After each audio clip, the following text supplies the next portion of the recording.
फिर गया क्या आवाज?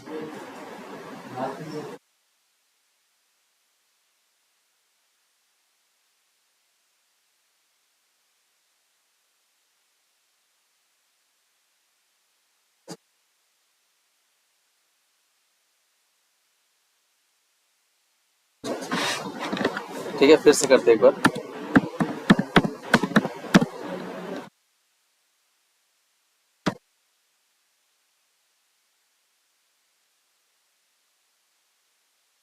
ठीक है, यहाँ पे गए, पाथ में जाना है आपको, न्यू करना है। ठीक है, एसडीके तक करने के बाद आपको क्या करना है, देखो यहाँ पे।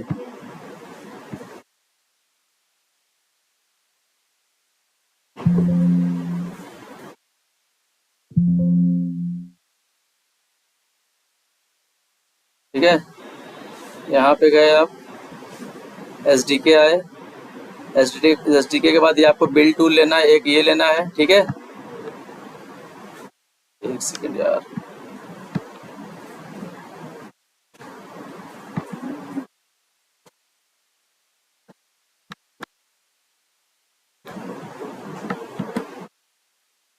एक आपको ये करनी है। ठीक है, फिर न्यू करना है। कितने क्लास पास सेट करना है देख लीजिए आप लोग। फिर बैक जाना है, फिर आपको क्या करना है, एक एमुलेटर वाला वो करना है।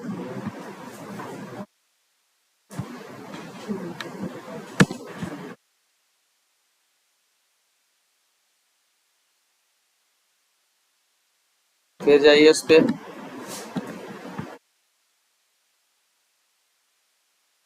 आपको एक चाहिए प्लेटफॉर्म। ठीक है,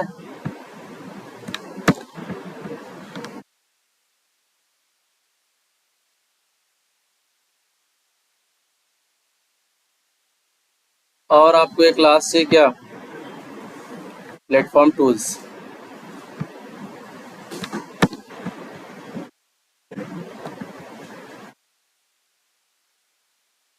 ये कितने हो गए, 1 2 3 4।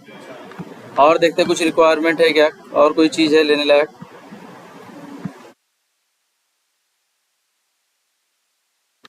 यार ये माउस भी बराबर काम नहीं कर रहा है यार, देख रहे हो अपने आप चल रहा है।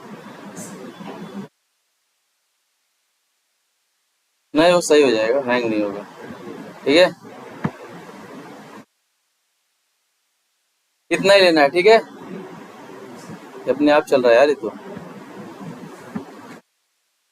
आप अपने सिस्टम के जिम्मेदार खुद ही हो भाई। ठीक है, ओके करना है हमको। ठीक,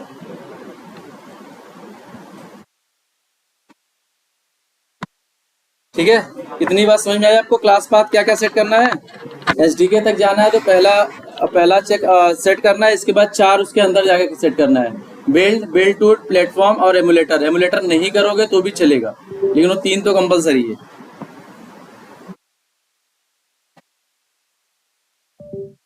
और एक चीज आपको और दिखानी है पहले,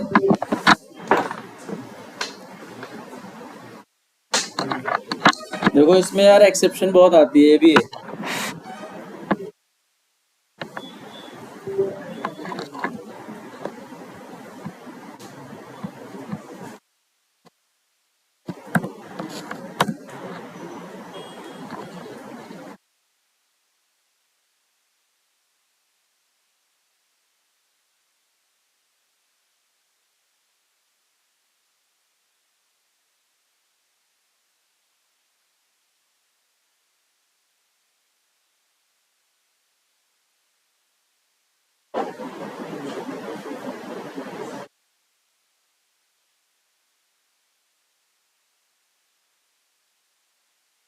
ठीक है,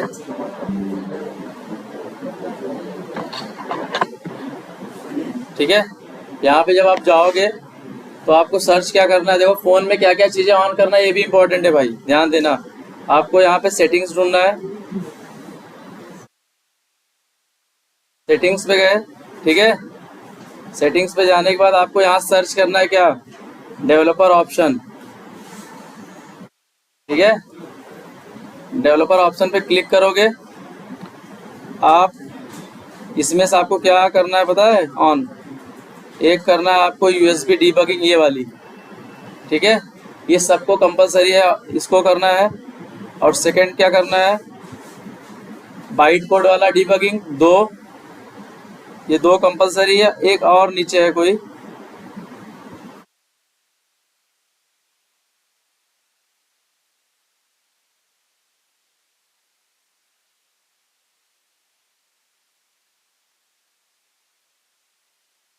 ये नहीं,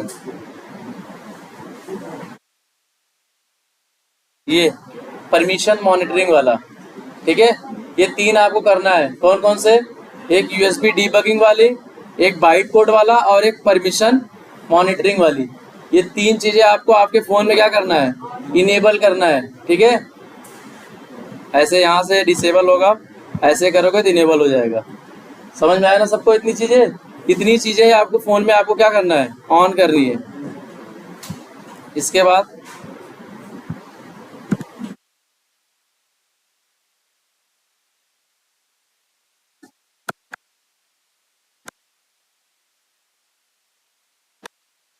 ठीक है, इसके बाद हमें इंटर करना है क्या? ADB devices. एडीबी डिवाइसेस जब आपके पास, देखो एडीबी मतलब क्या होता है पता है? Android debug breach. एडीबी मतलब एक यूनिक आईडी। मेरे फोन की यूनिक आईडी अलग होगी, आप सबके फोन की यूनिक आईडी अलग होगी। ऐसा नहीं जो EA518186 जो आया है आप में भी यही आएगा। आप में कुछ अलग आएगा, इनमें कुछ अलग आएगा, उनमें कुछ अलग आएगा, लेकिन सब में आएगा कुछ ना कुछ यहाँ पे, ठीक है। ये यूनिक आईडी है हमारे फोन की। अगर ये दिख रहा है तो इसका मतलब ये है आपका फोन आपके सिस्टम से अब कनेक्ट हो चुका है।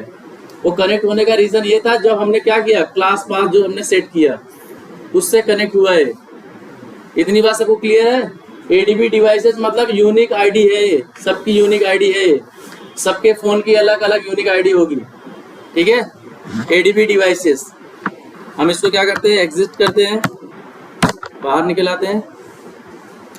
इतनी बात आप लोग को समझ में आए? फोन वाला फिर से देख लो भैया, ध्यान से, राहुल सर पूछेंगे आपको फिर से। आप जाओ सेटिंग में जाओगे, यहाँ पे सर्च बार में आपको टाइप करना है क्या? Developer option. डेवलपर ऑप्शन करोगे तो आपको डेवलपर ऑप्शन दिखेगा, उस पर क्लिक करो। इसके बाद स्क्रॉल डाउन, स्क्रॉल अप करो। स्क्रॉल अप करने के बाद आपको क्या करेगा? यूएसबी डीबगिंग वाला ये कॉलम दिख रहा है, देखो, वेरीफाई ओवर यूएसबी, ये आपको करना है, ठीक है। वेरीफाई बाइट कोड डीबगिंग, ये आपको करना है। परमिशन मॉनिटरिंग वाली करनी है। तीन चीजें आपको करनी है। तीन चीजों के बाद आपका फोन आपके सिस्टम से कनेक्ट हो जाएगा। इसमें किसी को अभी तक डाउट है ना? एकदम आसान, थोड़ी सी है, माता बच्ची है, लेकिन बहुत सही है। एक बार ये कॉन्फ़िगरेशन हो गया तो फिर ये सिलेनियम से भी आसान है, इतना समझ लो। एक्सपाथ की भी टेंशन नहीं है, किसी की भी टेंशन, सब ऐसे ही मिल जाएगा। अनपढ़ आदमी भी कर सकता है इसको, कितना आसान है। हाँ, अगर जिसमें डेवलपर ऑप्शन नहीं दिखेगा वो बिल्ड नंबर पे जाके 7 से 8 बार टैप करेंगे, कंटिन्यू टैप करेंगे तो इनेबल होगा डेवलपर ऑप्शन। सब में नहीं दिखेगा ऐसे। आप लोग में मतलब 75% लोगों को नहीं दिखेगा, ऐसा नहीं दिखेगा। तो उसी में जाओ और मुझसे मत पूछो, क्रोम पे सर्च मारो कैसे दिखेगा फोन का नाम डाल के, तो बताएगा 6 से 7 या 8 बार टैप करोगे कंटिन्यू तो इनेबल हो जाएगा अपने आप, ठीक है। इतनी बात समझ में आई? कुछ आप लोग को डाउट है तो पूछ लो, अब आगे चलेंगे। चले आगे। क्लास पास सेट हो गई, आपको फोन में क्या क्या मतलब इनेबल करना है वो आपको पता चल गया। अब हम जाते हैं थोड़ा सा एक चीजें और जान लेते हैं। एक होता है यार ऐप, जैसे आप लोग इसमें सिलेनियम में कोई यूआरएल हिट करते हो तो कोई ऐप खुलता है ना, वैसे ही इसमें भी एक उसको बोलते हैं ऐप डाउनलोड करते हैं। ऐप डाउनलोड करके उसी की ऑटोमेशन करते हैं। ऐप मतलब आपका जो एक पैकेज है, जो एप्लीकेशन आपको टेस्ट करना है, ऑटोमेट करना है, उसी को डाउनलोड करना होता है। जैसे प्ले स्टोर से कोई चीज डाउनलोड करते हो ना, तो ऐसे ऐप एपीके भी आपको मिलेगा। एपीके आपको कंपनी से मिलेगा कि भैया इसी एपीके का आपको टेस्ट, जैसे यूआरएल मिलता है ना, किस एप्लीकेशन को टेस्ट करोगे तो आप डालते हो HTTP क्या लोकल हॉस्ट 0000 क्या लिखते हो। उसके बाद ऐसे ही ये भी है, लेकिन इसका क्या है, एक एपीके है, एक फाइल है, एक मतलब एक एप्लीकेशन है, जैसे प्ले स्टोर से आप डाउनलोड करते हो तो वो चीजें आप डाउनलोड करोगे और उसके अंदर जाके सारी चीजें ऑटोमेशन करोगे। इसमें एपीके होता है जो एंड्रॉयड यूज करते हैं, और जो आईओएस यूज करते हैं उसके लिए होता है क्या, आईपीए। एक बहुत इंपॉर्टेंट बात है, जैसे एपीके, एपीके हम क्या किस लिए करते हैं, एप्लीकेशन के लिए। एक एप्लीकेशन होती है जिसकी हमें टेस्टिंग करनी होती है, ठीक है, एपीके की हम टेस्टिंग करते हैं। अब एपीके मतलब बहुत सारी चीज़ हो सकती है, जैसे आप अमेजॉन की भी एपीके आपकी बन के रहेगी लोकल पे, कुछ भी एक डेमो डमी एक एपीके बनाए रहेंगे, वैसे ही फ्लिपकार्ट का रहेगा, ऐसे सबका रहेगा। तो कोई कोई कंपनी में आप जाओगे तो ऐसा होता है ना कि आपको वेब एप्लीकेशन वेब टेस्टिंग भी करनी है और मोबाइल भी करनी है। वेब करने के लिए आप क्या करोगे, यूआरएल हिट करोगे, और मोबाइल टेस्टिंग करने के लिए आपको एपीके आपको मिलेगी, और उस एपीके की आपको क्या करने की, टेस्टिंग करनी पड़ेगी। ठीक है, इतनी बात समझ आई आपको। अगर एंड्रॉयड यूज कर रहे हो तो एपीके मिलेगा, आईओएस यूज कर रहे हो तो आईपीए मिलेगा। सबकी अलग अलग थोड़ी सी नाम है, कैसे डिफरेंशिएट करोगे कि ये एपीके है कि आईपीए है, ये किसके लिए यूज होगा, आईओएस के लिए होगा कि एंड्रॉयड के लिए, इसलिए उसका नाम चेंज किए थोड़ा, आईपीए फॉर आईओएस और एपीके फॉर एंड्रॉयड। इतनी बात समझ में आई। एपीके किसके लिए होता है, एंड्रॉयड के लिए होता है। और ये वाली चीजें भैया बिना इसके एपीके की कोई ऑटोमेशन होगी ही नहीं। अगर आपके पास कोई एप्लीकेशन नहीं है, कोई यूआरएल नहीं है, तो आप किस चीज की ऑटोमेशन करोगे, तो एपीके मस्ट है भैया।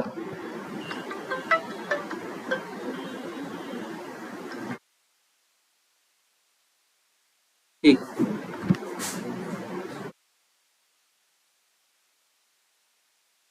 ठीक है, इतनी बात समझ में आई सबको।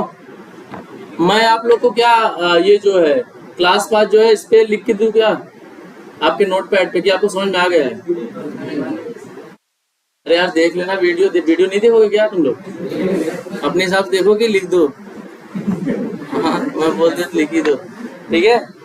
कितनी बात समझ में आई आपको, एपीके और सारे आपके क्लास पाथ। अब आप लोग ने एक चीज क्या देखा, सीएमडी पे हमने देखा कि हमारा डिवाइस हमारे सिस्टम से कनेक्ट है कि नहीं, उसके लिए हम लोग क्या लिखे, एडीबी डिवाइसेस। एंटर करोगे आपको एडीबी डिवाइसेस की एक यूनिक आईडी मिल जाएगी, ठीक है। तो इससे ये पता चलता है कि आपका फोन आपके सिस्टम से क्या है, कनेक्ट है। अब लास्ट काम क्या है हमारा, एक फ्रेमवर्क बनाना। फ्रेमवर्क बनाने के लिए फाइल पे जाओ, न्यू प्रोजेक्ट, प्रोजेक्ट में जाने के बाद यहाँ पे मैवन दिख रहा है, मैवन पे जाओ, मैवन प्रोजेक्ट, नेक्स्ट। देखो राहुल सर आपको मैवन के बारे में थोड़ा बताएंगे, अभी मैं एक रफ आइडिया दे रहा हूँ आपको कि मैवन किस लिए यूज होता है, ठीक है। मैवन प्रोजेक्ट बनेगा, यहाँ पे दो चेक बॉक्स है, हम लोग ऊपर वाले चेक बॉक्स को क्लिक करते हैं और यहाँ पे क्या करते हैं, नेक्स्ट करेंगे, और ग्रुप आईडी में हम कुछ भी लिख देते हैं, कॉम डॉट क्या लिखते हैं, मोबाइल टेस्टिंग, और यहाँ पे हम लिख लेते हैं क्या,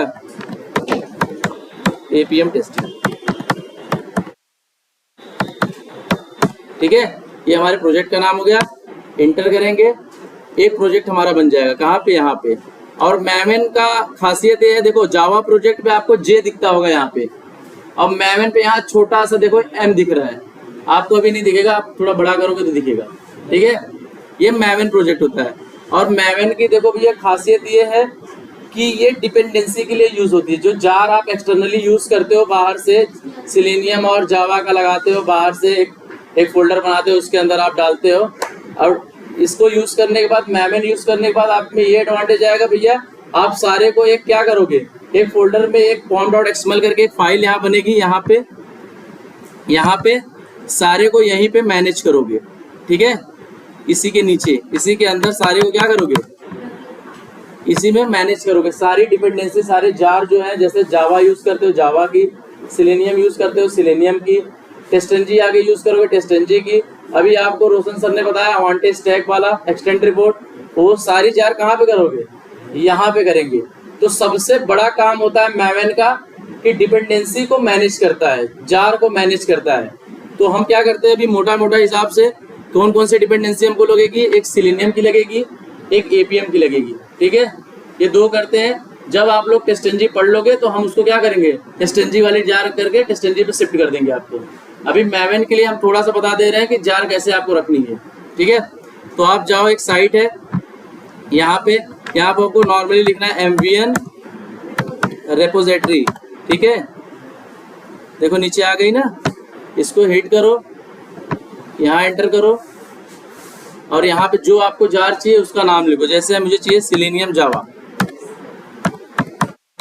सिलेनियम जावा डालोगे, हिट करोगे तो आपको देखो यहाँ पे सिलेनियम जावा के दिख गए। देखो आप यहाँ पे वेब ड्राइवर यूज कर रहे हो, RC भी होता है ना कंपोनेंट, अभी आप लोग ने सब लिखा था क्या, उसमें RC होता है, फिर अलग अलग होता है, दुनिया भर की होती है ना। तो हमको क्या चाहिए, वेब ड्राइवर वाला चाहिए, org.selenium-hq वाली चाहिए, इतनी याद रखो, org.selenium-hq वाली। इस पे क्लिक करेंगे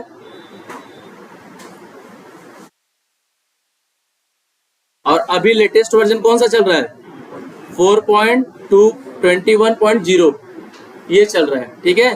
इसके पहले देखो ये सारे वर्जन थे, ये प्रीवियस वर्जन थे, धीरे धीरे चीजें अपडेट होती गई और अब क्या हो गई, लेटेस्ट में चल रहा है 4.21.0 ना। ये कभी आई आपकी May 16 को, अभी कितना दिन हुआ, 4-5 दिन पहले आई है नया वर्जन। अगर आप क्रोम अभी पहले जैसे अगर यूज करते, मैनेज करते, तो अगर क्रोम ड्राइवर का वर्जन चेंज हो गया 118 से 119 हो गई, तो आपका क्या आता है, कौन सा एक्सेप्शन आता है, सेशन नॉट क्रिएट आता है ना, कि भैया एक्सपायर हो गया, उसको बदलो, चेंज करो। लेकिन इसमें ऐसा कुछ नहीं है, इसमें आप यहाँ जाओ और यहाँ पे लेके एक क्लिक करो, क्लिक करने के बाद आपको लेटेस्ट वर्जन मिलेगा। यहाँ पे जाओगे, सिर्फ एक टैप करो, कॉपी करो, Ctrl+C, देन यहाँ पे एक टैग होता है, उसका नाम है क्या,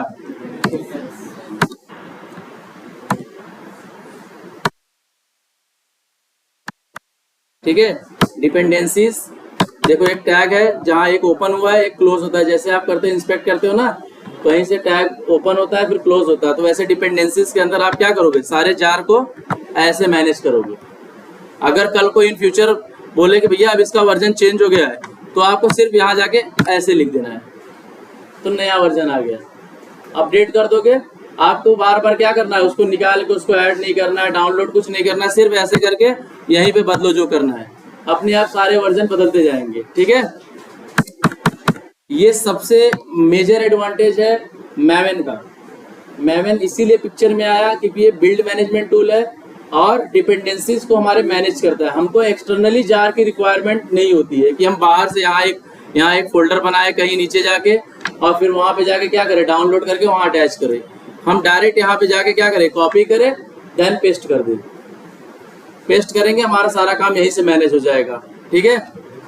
एक ये हो गया, और दूसरी हमें क्या चाहिए,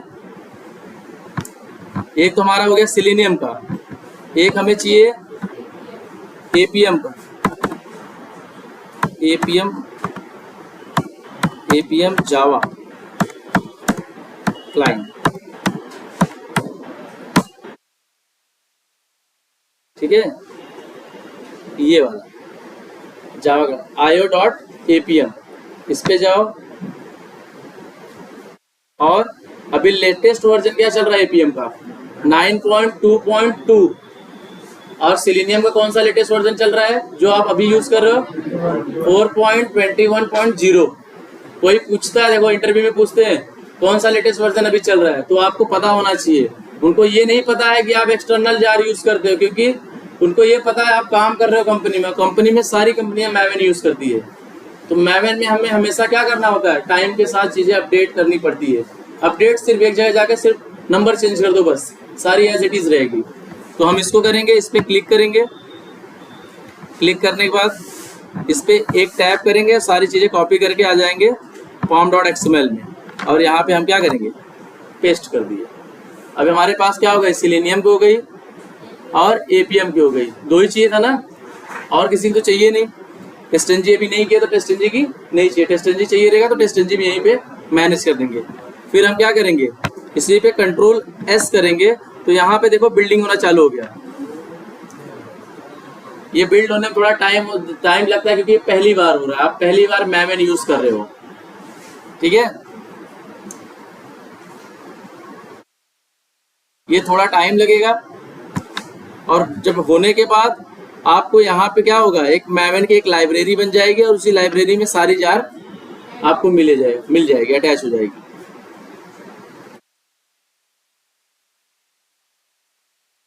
नेट है ना,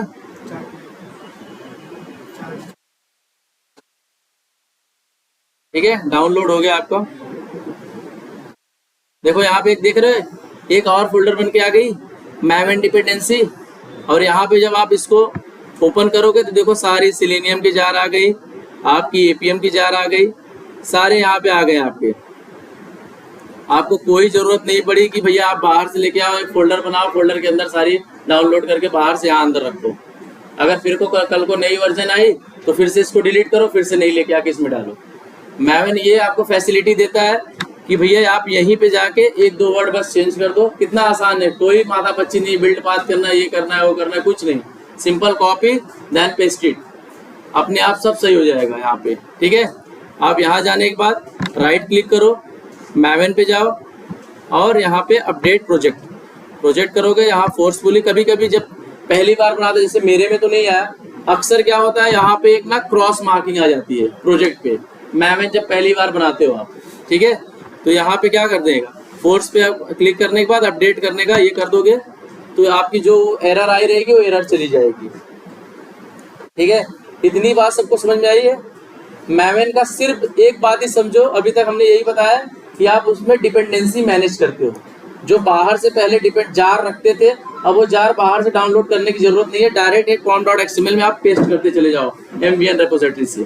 ठीक है, और उसमें और इसमें ये फर्क था, आप ये देखो नीचे जावा प्रोजेक्ट है, इसमें SRC करके एक ही फोल्डर बना था, और इसमें देखो कितने हैं, 1 2 3 4 बने ना, तो चारों का देखो अलग अलग यूज है। इसमें SRC मेन जावा जो होता है उस पे आप अपना यूटिलिटी लेयर रखते हो, जेनरिक मेथड। देखो सारी चीजों को रखने का तरीका भी क्या होता है, एक बरोबर प्रॉपर तरीके से होनी चाहिए ना, कि सामने वाले को पता चल जाए कि भैया तुमने कहाँ पे कौन सी चीजें होगी। तो ये SRC मेन जावा में सारे के सारे लोग, कोई भी कंपनी में जाओ, यूटिलिटी लेयर यहीं पे होगी, आपको कहीं भटकने की जरूरत नहीं है।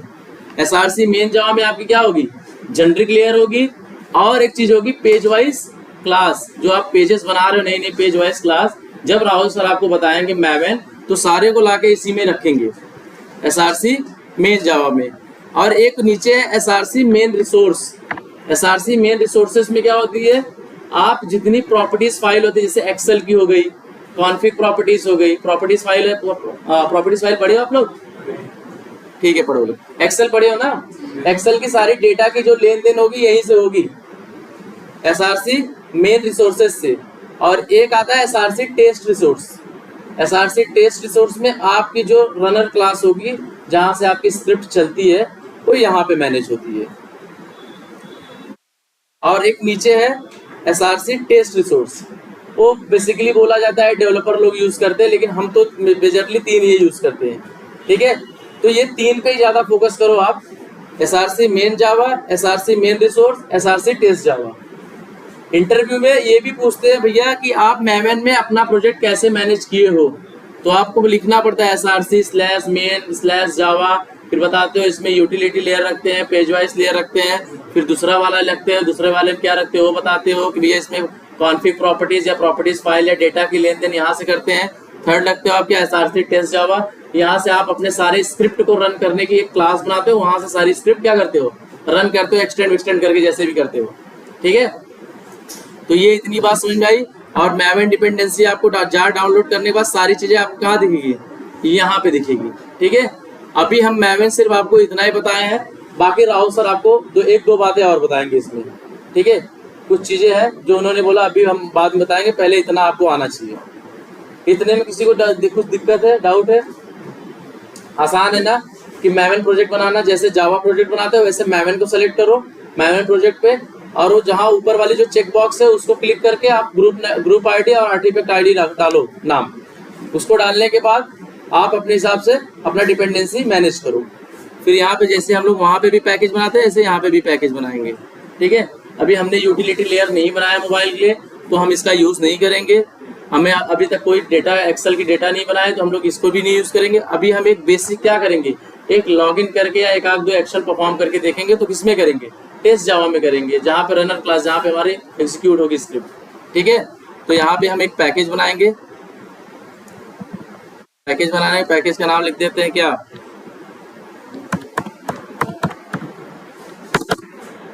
मोबाइल ऐप, बस इतना रखते हैं। एक पैकेज बन गया, ठीक है। इस पैकेज में हम लोग क्या करते हैं, एक कोई क्लास बना लेते हैं और क्लास का नाम क्या रख देते हैं,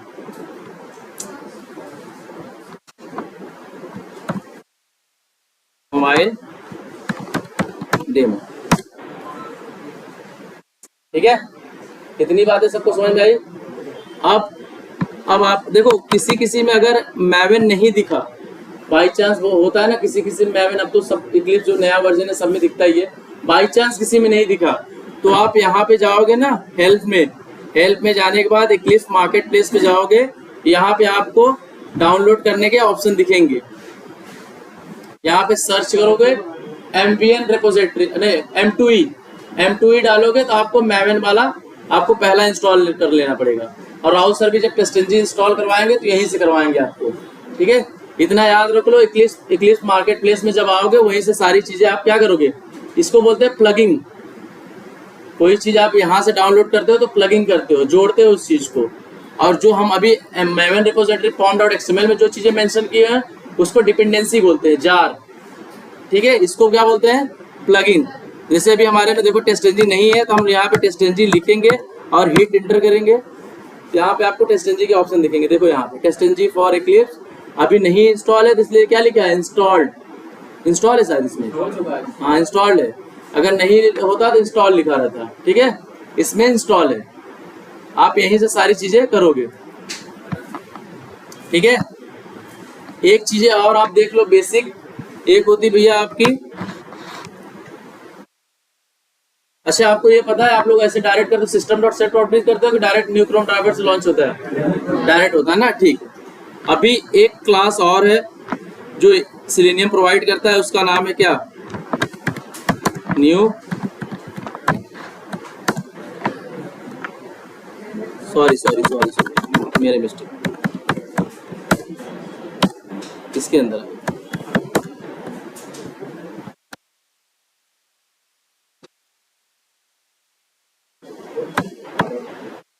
ठीक है। सेलेनियम एक क्लास, प्री डिफाइंड क्लास है, डिजायर कैपेबिलिटीज मतलब एक तरह से सेट ऑफ की एंड वैल्यू पेयर है जो जेसन फॉर्म में इंपोर्टेड हुआ है। जैसे कोई भी वैल्यू आप देते हो जेसन में आ जाता है डबल कोट्स के अंदर, की नेम भी जेसन, और की नेम भी कैसे रहेगा, डबल कोट्स में, वैल्यू भी क्या होगी इसकी, डबल कोट्स में। मैप आप लोगों ने पढ़ा ही होगा, मैप में भी आपको की नेम देते हो, की वैल्यू देते हो ना, सेम ऐसे डिजायर कैपेबिलिटी भी उसी हिसाब से काम करता है। की नेम डालोगे और उसी के हिसाब से की वैल्यू डालोगे, ठीक है। इसमें भी वही सिस्टम है कि की जो है डुप्लीकेट नहीं होनी चाहिए, वैल्यू डुप्लीकेट हो जाए चलेगी। मैप में तो यही नियम है ना, तो इसमें भी की नेम क्या होनी चाहिए, यूनिक होनी चाहिए। तो हम उतना नहीं देखते हैं, बस इतना याद रखो आप लोग, डिजायर कैपेबिलिटीज क्या है, एक सेलेनियम का प्री डिफाइंड क्लास है। जैसे सिस्टम है, जैसे स्ट्रिंग है, वैसे क्या है, डिजायर कैपेबिलिटीज है। डिजायर कैपेबिलिटीज है जैसे क्रोम ड्राइवर है, क्रोम ड्राइवर के पास भी बहुत सारे मेथड है ना, वैसे भी डिजायर कैपेबिलिटीज है।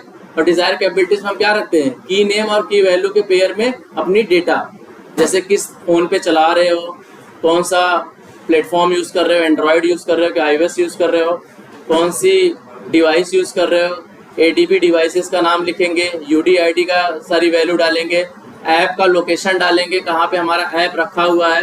तो ये कहाँ रखें हम लोग, न्यू डिजायर कैपेबिलिटीज के अंदर, ठीक है। इतनी बात समझ में आई। ये क्या है, एक सेट ऑफ की एंड वैल्यू पेयर में डेटा रखी जाती है डिजायर कैपेबिलिटीज में। ये भी पूछा जाने वाला क्वेश्चन है, डिजायर कैपेबिलिटीज क्या होती है।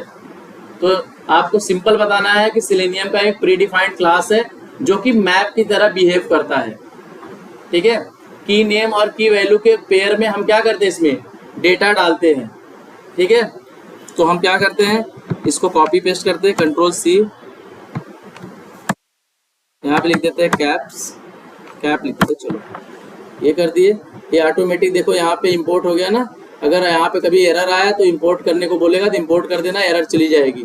तो आपको बता रहा है कौन सी क्लास से कहाँ से आई है डिजायर कैपेबिलिटीज, ठीक है। फिर कैप्स करोगे, कैप डॉट सेट कैपेबिलिटी करोगे, इसमें की नेम और की वैल्यू वाला पेयर है ना, इसको करोगे और यहाँ पे आप की नेम डालोगे, ऐसे की नेम और की वैल्यू, ठीक है। यहाँ पे जैसे हमने लिख दिया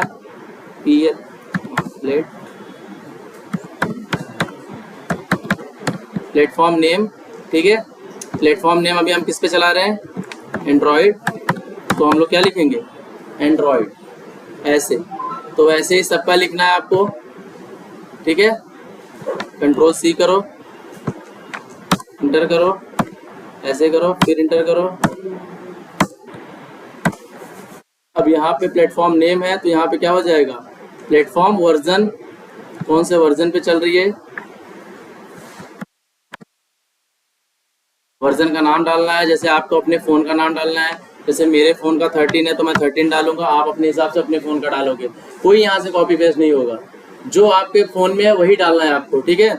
एंड्रॉयड सबका कॉमन होगा, अगर कोई आईफोन यूज़ कर रहा है तो अपने आईफोन का iOS डालेगा वो, ठीक है। और बाकी ज़्यादातर लोग एंड्रॉयड यूज़ कर रहे हैं तो क्या होगा, एंड्रॉयड डालना है, अपने फ़ोन का वर्जन डालना है, ठीक है। और क्या भरेंगे यहाँ पे, एक UDID डालनी है। UDID मतलब कौन सी, यहाँ पे जो हमको मिली थी कमांड प्रॉम्प्ट से, कनेक्ट है। ADB डिवाइसेस हिट करो, ये हमारी UDID है, इसको करेंगे, कंट्रोल C किए, यहाँ पे क्या हुआ, UDID हो गई, ठीक है। और क्या डाल सकते हैं, ऐप डाल सकते हैं। हमारा ऐप कहाँ पे रखा हुआ है, तो ऐप कहाँ पे रखा, ऐप कैसे डाउनलोड करोगे पता है आप लोग, एक सेकंड मैं आपको डाउनलोड करवा देता हूँ। मेरे पास एक ऐप है, अब हम इस पे टेस्टिंग करेंगे, ठीक है। एक डेमो हम लोग ने, जैसे आप लोग ने वी टाइगर लिया था वैसे ही एक ऐप और है, हम उसको आपको बताते हैं, ठीक है। एक सेकंड, यहाँ पे जाए थे हम लोग, ये सबको इतना करना है फिर आगे पढ़ाया जाएगा, नहीं तो फटाफट बता के कुछ मतलब नहीं है। व्हाट्सएप वेब डाल देना है,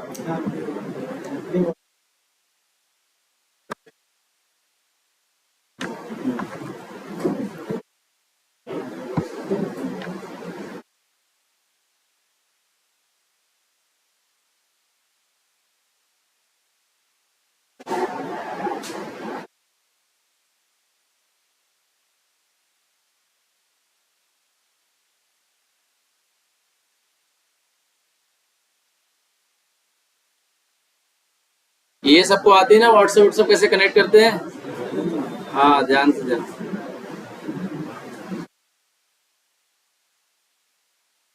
ठीक है।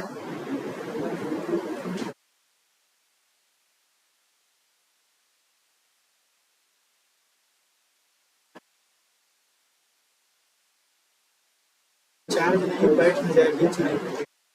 हो गया क्या चाचू, नहीं चार्ज नहीं है, चलो लास्ट लास्ट चल भाई ये देख लो, इसके बाद कल लेते हैं क्लास, ठीक है। यहाँ पे आते हैं, अभी मैंने राहुल सर को भेजा था, इसको डाउनलोड करते हैं,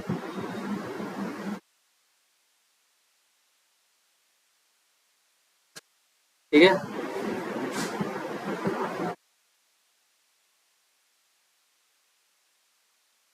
ठीक से